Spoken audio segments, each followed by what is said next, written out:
જય શ્રી કૃષ્ણ વિદ્યાર્થી મિત્રો.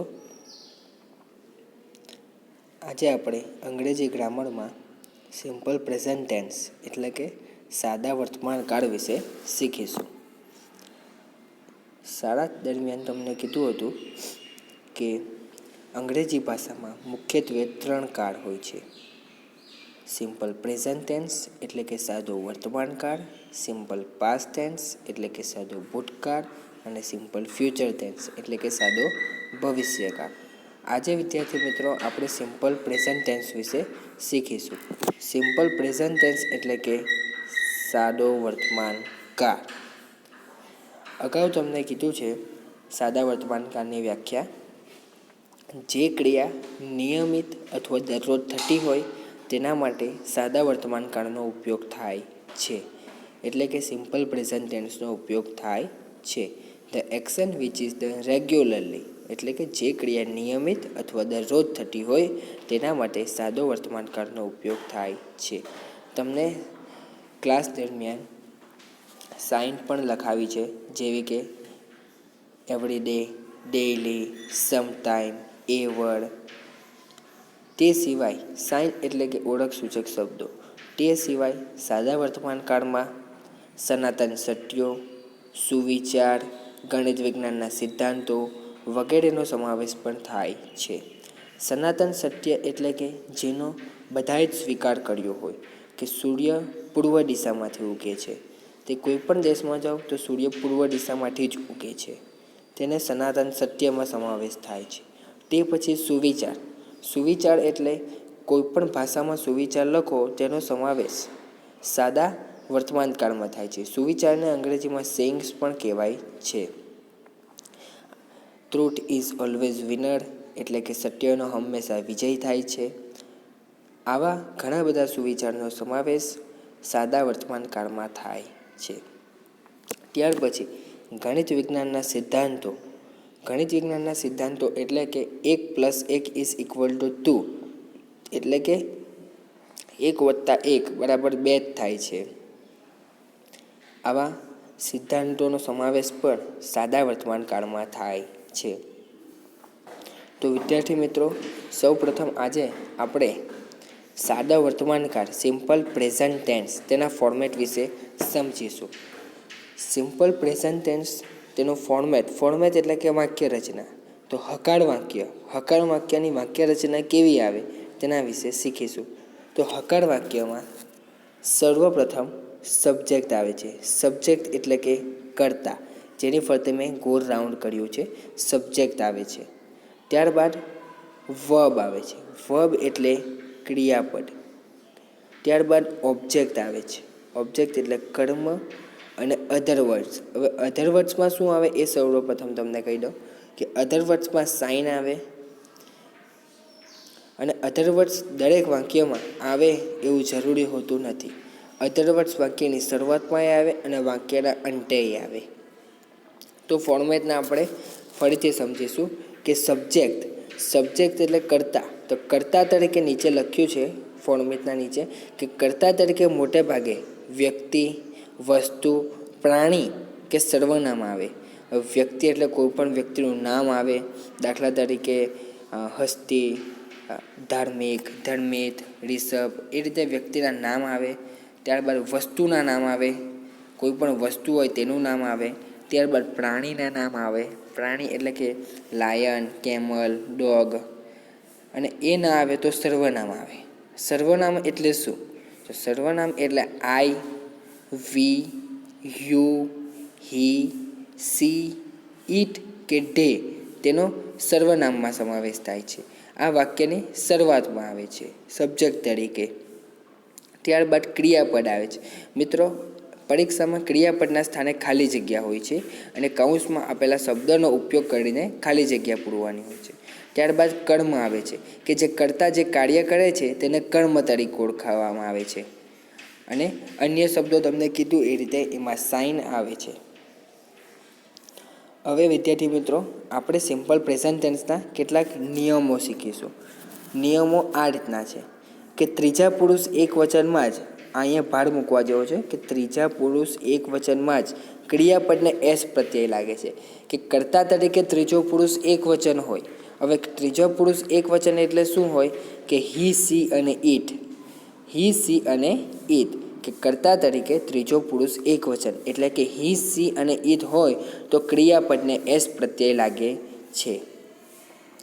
ત્યારબાદ બીજો નિયમ કે ત્રીજો પુરુષ એક વચન એટલે કે એક વચન તમને અગાઉ કીધું એ રીતે કે ત્રીજા પુરુષ એક વચનમાં હી, સી અને ઇટ આવે તો ત્રીજા પુરુષ હી, સી, ઇટ એક વચનમાં ક્રિયાપદના અંતે S, double S, SH, CH, x કે ઓ આવા શબ્દો આપેલા હોય તો ક્રિયાપદને ઈએસ પ્રત્યય લાગે છે.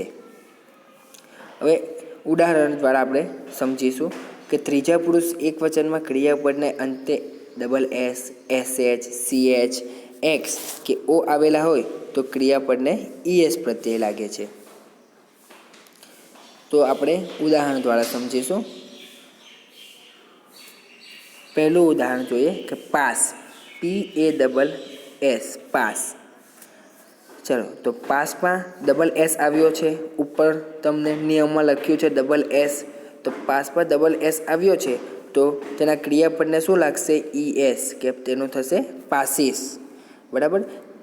ત્રીજો પુરુષ એક વચન હી, સી અને ઇટ સબ્જેક્ટ તરીકે હોય તો જ આ નિયમ લાગુ પડશે. ચલો પાસનું પાસીસ થાય છે. તે જ રીતે સીએચ આપ્યું છે. શું આપ્યું છે સીએચ, તો સીએચ આવ્યું છે ટીચમાં, TEACH બીજું એક્ઝામ્પલ છે તેમાં સીએચ આપ્યું છે. આ સીએચ, તો સીએચમાં સીએચ આપ્યું છે તો ક્રિયાપદની પાછળ ઈએસ પ્રત્યય લાગે છે. એ જ રીતે વોશ છે, એસએચ આપ્યું છે તો તેનું થશે વોસીસ, ગોનું થશે ગોસ અને ફિક્સનું થશે ફિક્સિસ. આ રીતે ત્રીજા પુરુષ એટલે કે હી, સી, ઇટ એક વચનમાં ક્રિયાપદને અંતે double S, SH, CH, x કે ઓ આવેલા હોય તો ઈએસ પ્રત્યય લાગે છે. ક્રિયાપદના અંતના શબ્દ જોવાના, છેલ્લા બે શબ્દો જોવાના, ડબલ એસ છે, સીએચ છે, એસએચ છે, એક્સ છે, ઓ છે, આ રીતે જોવાનું છે. હવે આગળનો નિયમ કે ક્રિયાપદના અંતે વ્યંજન પછી વાય આવેલો હોય, વ્યંજન પછી વાય આવેલો હોય તો વાયની જગ્યાએ આઈઈએસ પ્રત્યય લાગે. ચાલો તો ઉદાહરણ દ્વારા સમજીશું. વ્યંજન એટલે શું? સર્વપ્રથમ તો વ્યંજન એટલે કે એ, ઈ, આઈ, ઓ, યુ સ્વર સિવાય જે આવે તે વ્યંજન. એ, ઈ, આઈ, ઓ, યુ સિવાયના વ્યંજન. તો આપણે ઉદાહરણ દ્વારા સમજીશું કે ક્રિયાપદના અંતે વ્યંજન પ્લસ વાય જોવાનો પહેલાં તો વાયની આગળ વ્યંજન આવેલો હોય તો આ રહ્યો વાય, તો વાયની આગળ વ્યંજન તરીકે આર આપ્યો છે. બરાબર. તો એ સ્વર સિવાયનો છે તો એને આઈઈએસ પ્રત્યય લાગશે. તો વિદ્યાર્થી મિત્રો એને કયો પ્રત્યય લાગશે? આઈઈએસ. કારણ કે ક્રિયાપદનો અંતે વાય છે અને વાયની આગળ વ્યંજન છે. વ્યંજન એટલે એ, ઈ, આઈ, ઓ, યુ સિવાયનો, તો વ્યંજન આર તરીકે આપ્યો છે તો ક્રિયાપદને આઈઈએસ પ્રત્યય લાગશે. તે સિવાય ફ્લાય, તો એમાંય વાય આવ્યો છે અને વાયની આગળ એલ આવ્યો છે. વ્યંજન તરીકે શું આવ્યું છે? એલ. વ્યંજન તરીકે આમાં આવ્યો છે એલ. તો વાય નીકળી જશે અને વાયનું થશે આઈઈએસ. બરાબર. વાય નીકળી જશે અને સ્પેલિંગમાં આઈઈએસ પ્રત્યય લાગે છે કારણ કે વ્યંજન આવ્યો છે વાયની આગળ, એટલા માટે. એ રીતે છેલ્લું ઉદાહરણ છે કે ક્રાય. ક્રાયમાં છેલ્લો અક્ષર વ્યંજન છે અને એની આગળ ક્રાયમાં વાય આવ્યો છે અને વાયની આગળ વ્યંજન આવ્યો છે તો તેને આઈઈએસ પ્રત્યય લાગશે. તે જ રીતે ક્રિયાપદને છેલ્લો નિયમ કે ક્રિયાપદના અંતે સ્વર પ્લસ વાય આવેલો હોય તો એસ પ્રત્યય લાગે. તો ક્રિયાપદના છેલ્લે વાય પ્રત્યય આવેલો હોય અને એની આગળ સ્વર હોય. હવે સ્વર એટલે એ, ઈ, આઈ, ઓ, યુ આ 5 અંગ્રેજી ભાષાના સ્વર છે. તો મિત્રો ઉદાહરણ દ્વારા સમજીશું. કે ક્રિયાપદને અંતે સ્વર પ્લસ વાય કે છેલ્લો શબ્દ વાય આપ્યો હોય અને તેની આગળ સ્વર આવેલો હોય, તો સ્વર છે કે નહીં? એ ઈ આઈ ઓ you સિવાયમાં A E I O you છે આમાં? હા, તો એ આપ્યો છે, વાયની આગળ એ છે, તો એનું ક્રિયાપદને એસ પ્રત્યય લાગે છે, કારણ કે ક્રિયાપદને અંતે વાય છે અને વાયની આગળ સ્વર છે, એટલા માટે એસ પ્રત્યય લાગે છે. તે જ રીતે બીજું એક્ઝામ્પલ છે by, B U Y, by. તો છેલ્લો ક્રિયાપદના અંતે વાય છે અને વાયની આગળ યુ છે, તો યુનો ઉપયોગ સ્વર તરીકે થાય છે, તો ક્રિયાપદને આપણે એસ પ્રત્યય લગાવવાનો છે, તો બાયનું થશે બી યુ વાય એસ, બાયસ. એ જ રીતે છેલ્લું ઉદાહરણ કે ક્રિયાપદને અંતે વાય આપ્યો છે અને વાયની આગળ સ્વર એ છે, બરાબર? વાયની આગળ એ સ્વર આપ્યો છે, તો વાયની આગળ એ સ્વર આપ્યો છે તો ક્રિયાપદને એસ પ્રત્યય લાગે છે.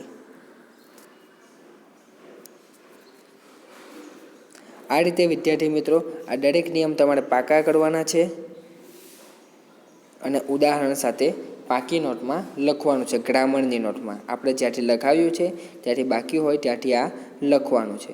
અને હોમવર્ક તમને ઘરકામમાં અને અહીંયાથી વોટ્સઅપમાં મોકલવામાં આવશે અને હોમવર્ક પણ પાકી નોટમાં જ લખવાનું છે.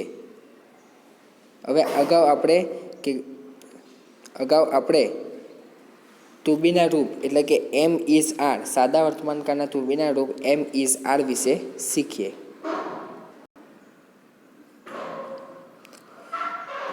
મિત્રો, ટુ બી ક્રિયાપદના સાદા વર્તમાનકાળના રૂપ છે એમ ઇઝ આર. હવે એકવચન અને બહુવચન એટલે એકવચન એટલે સિંગ્યુલર અને બહુવચન એટલે પ્લુરલ.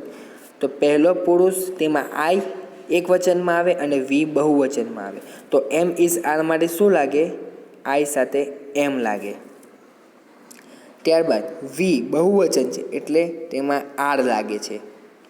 વી બહુવચન છે એટલે તેની સાથે આર પ્રત્યય લાગે છે. એ જ રીતે કે બીજો પુરુષ યુ આપ્યું છે, તો યુની સાથે આર લાગશે.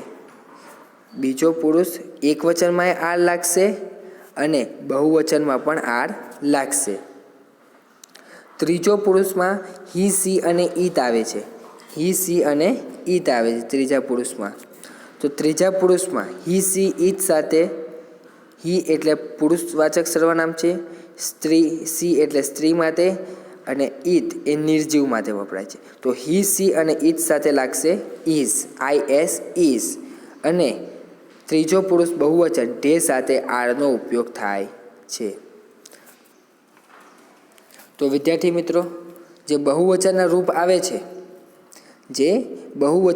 આવે છે ભલે પહેલો પુરુષ હોય, બીજો પુરુષ હોય કે ત્રીજો પુરુષ હોય, તો તેની સાથે આર પ્રત્યય લાગે છે. બહુવચનના રૂપ સાથે આર પ્રત્યય લાગે છે. અને એક વચન હોય, પહેલો પુરુષ એક વચન, તો આઈ સાથે એમનો ઉપયોગ થાય છે, યુ સાથે આરનો ઉપયોગ થાય છે અને હી, સી, ઈત સાથે ઇઝનો ઉપયોગ થાય છે. તો આ ટુ બી ક્રિયાપદના સાદા વર્તમાનકાળના રૂપો છે. તો આ રીતે અહીં આપણો સિમ્પલ પ્રેઝન્ટ ટેન્સ એટલે કે સાદો વર્તમાનકાળ પૂર્ણ થાય છે. અને કેટલીક ખાલી જગ્યાના ઉદાહરણો દ્વારા તમને સમજાવીશું.